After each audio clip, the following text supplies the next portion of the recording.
Bipolar Winter, Volume 1, written by Samuel David Steiner, narrated by Brian Muller.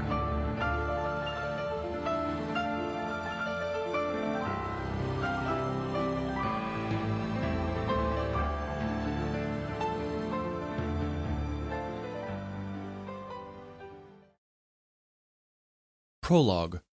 Mansfeld, Germany, January 1491. The candle's soft light flickered off the rough stone walls as Margaret moved quietly down the hall. Her thin slippers and linen shift did little to keep the bitter night air at bay, but she didn't mind. The chill kept her thoughts focused on something other than what dawn would bring. I should feel honored. She reminded herself her sins would be forgiven. All she had to do was give up what meant most to her in the world. Redemption through sacrifice, as the church put it. And by complying, she assured her family's place in heaven, along with safety here on earth. Wasn't that enough? Still, warm tears slipped down her cheeks. She quickly brushed them away with her fingertips, and then took a deep breath and silently opened the door to her son's room.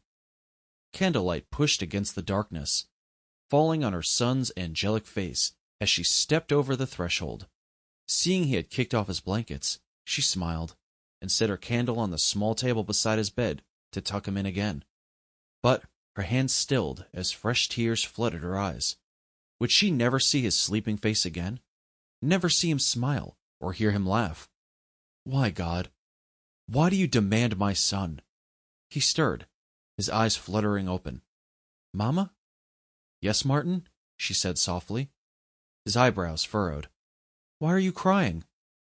She shook her head and swallowed past the lump in her throat before answering. I just love you so much. He tilted his head. So, they are happy tears? She bit her lip to keep the truth from escaping and forced a smile. Yes, my son, they are happy tears. Fully awake, Martin sat up and studied his mother. Are you worried about today? Stunned, she quickly looked away, trying to collect herself as she picked up discarded garments strewn across the floor.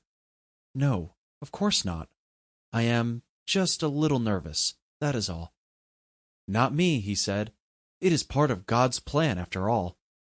She froze, and then turned toward him, his expression serious. At only 7 years old, his maturity continued to amaze her, and she wondered if this quality was what the church had seen in him. She sat beside him on the bed and kissed his forehead. Yes, my son. The incessant clatter of hooves broke the early morning quiet as a small carriage, accompanied by a dozen riders, rattled along the pitted dirt road toward Mansfeld, Germany. Stripped of the usual finery and ceremonial red, the procession drew little attention, just as Pope Innocent VIII had intended. We will be arriving shortly, Your Eminence, Leonardo Battista commented as the carriage lurched from another pothole. As the Pope's most trusted cardinal, he worried about his companion's health. The long trip had been taxing, and there was still the return trip to Rome once their business in Mansfeld was completed. Seated across from him in the plush compartment, the Pope yawned wearily. Leonardo leaned forward and spoke just above the noise outside the carriage. May I ask you a question? A smile twitched at the corners of Leonardo's mouth, but he quickly sobered. He knew he was pushing the margins of propriety, but his curiosity had gotten the better of him. Still, he hesitated. What is it you wish to know? The Pope asked impatiently.